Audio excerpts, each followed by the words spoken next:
ನಾಡಿದ್ದು 28ನೇ ತಾರೀಕು ಭಾನುವಾರ ಬೆಳಗ್ಗೆ 10 ಗಂಟೆಗೆ ನಮ್ಮ ಪಕ್ಷದ ವರಿಷ್ಠರು, ರಾಷ್ಟ್ರೀಯ ಅಧ್ಯಕ್ಷರು, ಮಾಜಿ ಪ್ರಧಾನಮಂತ್ರಿಗಳು, ಈ ದೇಶದ ಮಣ್ಣಿನ ಮಗ HD ದೇವೇಗೌಡರ ಆಶೀರ್ವಾದದೊಂದಿಗೆ ಮಾನ್ಯ ಕುಮಾರಸ್ವಾಮಿ ಅವರ ಮಾರ್ಗದರ್ಶನದಲ್ಲಿ ನಿಖಿಲ್ ಕುಮಾರಸ್ವಾಮಿ ಅವರು, ನಮ್ಮ ಯುವ ನಾಯಕರು ಹಾಗೂ ನಮ್ಮ ಪಕ್ಷದ ವಿರೋಧ ಪಕ್ಷದ ನಾಯಕರು ಆದಂತ ಸುರೇಶ್ ಬಾಬು ಅವರು, ನಮ್ಮ ಪಕ್ಷದ ಎಲ್ಲ ಗೌರವಾನ್ವಿತ ಶಾಸಕರುಗಳು, ಮಾಜಿ ಶಾಸಕರುಗಳು, ಹಾಲಿ ವಿಧಾನ ಪರಿಷತ್ನ ಸದಸ್ಯರು, ಮಾಜಿ ಸದಸ್ಯರುಗಳು, ನಮ್ಮ ಜಿಲ್ಲೆಯ ಎಲ್ಲ ಪ್ರಮುಖ ಮುಖಂಡರುಗಳು, ಯುವ ಮುಖಂಡರುಗಳೆಲ್ಲ ಬೈರಮಂಗಲಕ್ಕೆ ನಮ್ಮ ರೈತರಿಗೆ, ನಮ್ಮ ಬೈರಮಂಗಲ ಮತ್ತು ಕಂಚಗಾರನಹಳ್ಳಿ ಭಾಗದ ನಮ್ಮ ರೈತರುಗಳಿಗೆ ಅವರ ಹೋರಾಟ ಏನಿದೆ, ನಮ್ಮ ಭೂಮಿ ನಮ್ಮ ಹಕ್ಕು ಅಂತೇಳಿ ಅದಕ್ಕೆ ಬೆಂಬಲವನ್ನ ಸೂಚಿಸಲು ಈ ಸರ್ಕಾರ ಮಾಡ್ತಾ ಇರತಕ್ಕಂತ ರಿಯಲ್ ಎಸ್ಟೇಟ್ ಹುನ್ನಾರಕ್ಕೆ ಕಡಿವಾಣ ಹಾಕಬೇಕು ಅನ್ನುವಂಥ ನಿಟ್ಟಿನಲ್ಲಿ ರೈತರಿಗೆ ಆತ್ಮಸ್ಥೈರ್ಯವನ್ನ ಕೊಡ್ಲಿಕ್ಕೆ ನಾವೆಲ್ಲ ಭಾಗಿಯಾಗ್ತಾ ಇದ್ದೀವಿ. ತಮ್ಮ ಮುಖೇನ ನಾನು ನಮ್ಮ ಪಕ್ಷದ ಎಲ್ಲ ರಾಜ್ಯ ನಾಯಕರುಗಳಿಗೆ, ಎಲ್ಲ ಶಾಸಕರುಗಳಿಗೆ ಆಹ್ವಾನ ಕೊಡ್ತಾ ಇದ್ದೀನಿ. ಮಾಜಿ ಶಾಸಕರುಗಳಿರ್ಬೋದು, ವಿಧಾನ ಪರಿಷತ್ ಸದಸ್ಯರುಗಳಿರ್ಬೋದು, ವಿಶೇಷವಾಗಿ ನಮ್ಮ ಜಿಲ್ಲೆ ಎಲ್ಲ ನಾಯಕರುಗಳು ಆ ಕಾರ್ಯಕ್ರಮಕ್ಕೆ ಭಾಗಿಯಾಗಬೇಕು. ನಾವೇನವತ್ತು ಈ 10,000 ಎಕರೆ ಭೂಮಿಯನ್ನ ಲಪಟಾಯಿಸ್ಲಿಕ್ಕೆ ಈ ಸರ್ಕಾರ ಹೊರಟಿದೆ, ಅದರ ವಿರುದ್ಧ ಏನು ನಾವು ಈ ಹೋರಾಟಕ್ಕೆ ರೈತರು ಇಳಿದಿದ್ದಾರೆ, ಅವ್ರ ಜೊತೆ ನಿಲ್ತೇವೆ. ಈ ಹೋರಾಟವನ್ನ ಹತ್ತಿಕ್ಕುವಂತ ಕೆಲಸ ನಾವು ಮಾಡ್ತೇವೆ.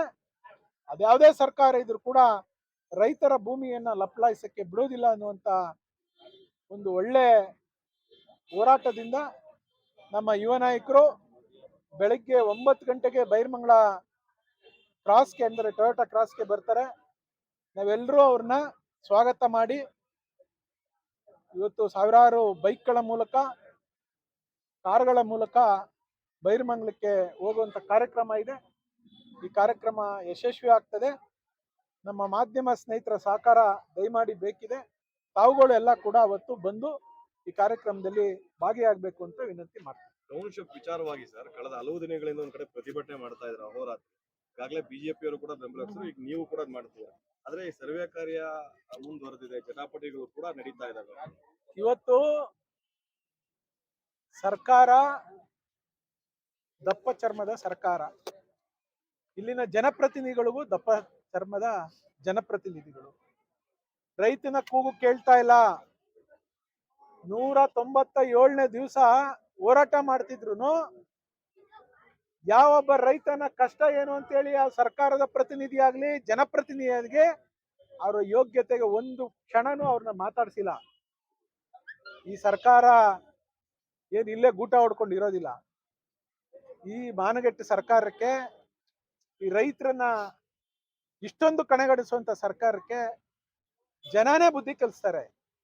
ಇವತ್ತು ಆ ಭಾಗದ ಜನ ಮತ ಲೀಡ್ ಕೊಟ್ಟು ಅವ್ರಿಗೆ ಗೆಲ್ಸ್ಕೊಟ್ಟಿದ್ದಾರೆ. ಈ ಭಾಗದ ಶಾಸಕರಾದಂತ ಬಾಲಕೃಷ್ಣ ಅವ್ರಿಗೆ ಆ ಒಂದು ಆತ್ಮಸಾಕ್ಷಿ ಇರ್ಬೇಕಾಗಿತ್ತು.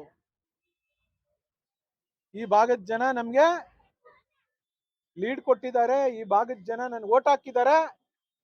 ಲೀಡ್ ಕೊಟ್ಟಿದಾರ ಬಿಟ್ಟಿದಾರ ಸೆಕೆಂಡ್ರಿ, ಆದ್ರೆ ಈ ಭಾಗದಲ್ಲಿ ನಾನು ಶಾಸಕನಾಗಿ ಆ ಜನರ, ರೈತರ ಕಷ್ಟವನ್ನ ಕೇಳಬೇಕು ಅನ್ನುವಂತ ಕನಿಷ್ಠ ಸೌಜ್ಯತೆಯಿಂದ ಇರತಕ್ಕಂತ ಒಬ್ಬ ನಾಲಾಯಕ್ ಜನಪ್ರತಿನಿಧಿಗಳು. ಇಂಥ ನಾಲಾಯಕ್ ಜನಪ್ರತಿನಿಧಿಗಳಿಗೆ ಯಾರು ಬುದ್ಧಿ ಕಲಿಸೋದಿಲ್ಲ, ಜನನೇ ಬುದ್ಧಿ ಕಲಿಸ್ತಾರೆ, ರೈತರ ಬುದ್ಧಿ ಕಲಿಸ್ತಾರೆ. ಅಷ್ಟೊತ್ತಿಗೆಲ್ಲ ಬುದ್ಧಿ ಕಲಿಸೋ ಅಷ್ಟೊತ್ತಿಗೆ ಸರ್ ಯೋಜನೆ ಜಾರಿ ಆಗ್ಬಿಡುತ್ತೆ, ರೈತರ ಜಮೀನೆಲ್ಲ ಅಕ್ವೈರ್ ಆಗ್ಬಿಡುತ್ತೆ. ಯಾವ ಯೋಜನೆನೂ ಜಾರಿ ಆಗಲ್ಲ. ಇವ್ರ ಹತ್ರ ಸಂಬಳ ಕೊಡಕ್ಕೆ ದುಡ್ಡೇ ಇಲ್ಲ. ಇಂಥ ಪರಿಸ್ಥಿತಿಲಿ ಯಾವ ಯೋಜನೆ ಇವ್ರಿಗೆ ಸಿಗಕ್ ಸಾಧ್ಯ ಆಗ್ತದೆ? ಸರಿ, ಹೋರಾಟಕ್ಕೆ ಬಿಜೆಪಿ ಅವರು ನಿಮ್ಮ ಜೊತೆ ಕೈ ಜೋಡಿಸ್ತಾರೆ. ಖಂಡಿತವಾಗ್ಲೂ ಬಿಜೆಪಿಯವರು ನಾವು ಎಲ್ಲ ಜೊತೆಲೆ ಹೋರಾಟ ಮಾಡ್ತಾ ಇದ್ದೀವಿ. ಕನ್ನಡಪರ ಸಂಘಟನೆ ಇರ್ಬೋದು, ದಲಿತ ಸಂಘಟನೆ ಇರ್ಬೋದು, ರೈತ ಸಂಘ, ವಿಶೇಷವಾಗಿ ರೈತ ಸಂಘಟನೆಗಳು ಕೂಡ ಇವತ್ತು ನಮ್ಮ ಜೊತೆ ನಿಂತಿದ್ದಾರೆ. ಎಲ್ಲರೂ ಸೇರಿ ಸರ್ಕಾರದ ವಿರುದ್ಧ, ಈ ಆಡಳಿತದ ವಿರುದ್ಧ ಹೋರಾಟ ಮಾಡ್ತಾ ಇದ್ದೀವಿ. ಅದಕ್ಕೆ ಇವತ್ತು ಆ ಹೋರಾಟಕ್ಕೆ ಬೆಂಬಲ ಇವತ್ತು ರಾಜ್ಯಾದ್ಯಂತ ವ್ಯಕ್ತ ಆಗ್ತಾ ಇದೆ. ಅದರಲ್ಲಿ ನಾವು ಜಯ ಸಾಧಿಸ್ತೀವಿ. ಸರ್, ಕುಮಾರಸ್ವಾಮಿ ಅವರು ಏನೋ ಟೆಲಿಪರ್ದಲ್ಲಿ ಮಾತಾಡ್ತಾರೆ. ಹೌದು, ಕುಮಾರಸ್ವಾಮಿಯವರು ದೆಹಲಿನಲ್ಲಿದ್ದಾರೆ. ಅವರು ವರ್ಚುವಲ್ ಆಗಿ ನಮ್ಮ ರೈತರ ವಿಚಾರದಲ್ಲಿ ಮಾತನಾಡ್ತಾರೆ.